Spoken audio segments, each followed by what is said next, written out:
Meni quvontirgan narsasi bu batareyasi bo'lib chiqdi. Mana qarang. iPhone 17 Pro Max bilan razmeri bir xilda. 15 Pro Max bilan 16 Pro Max bilan 17 Pro Max bilan bir xilda onasining.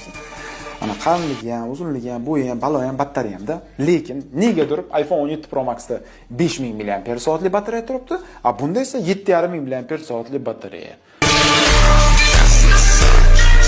Qanaqa qilib sen buning ichiga unaqa batareyani tiqqan, men tushunmayman. Yoki Apple realni tiqib bo'ladigan joyga tiqmaydi o'sha narsani, yoki hamma narsani ko'tiga tiqadi. Reallarda Apple'dagilar sizlar nima qilyapsizlar? Qayerda bu xayol qayerda? Olma teryaptimi yo'q? Tushunmayapman. Mana shu 17 Pro Max ga 7500 mAh hajmga ega batareya qo'ysa bo'lar ekan. Sizlar nega qo'ymaysizlar?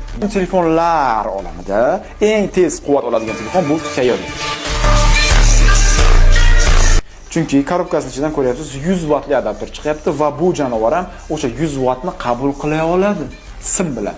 Xullas, sim bilan 100 watt kuchni qabul qiladi. Беспроводной yo'l bilan, ya'ni simsiz quvvatlash tizimida 50 wattni qo'llab-quvvatlaydi. Mana bu onasining iPhone esa sim bilan quvvatlasangiz ham 50 watt olmaydi-da.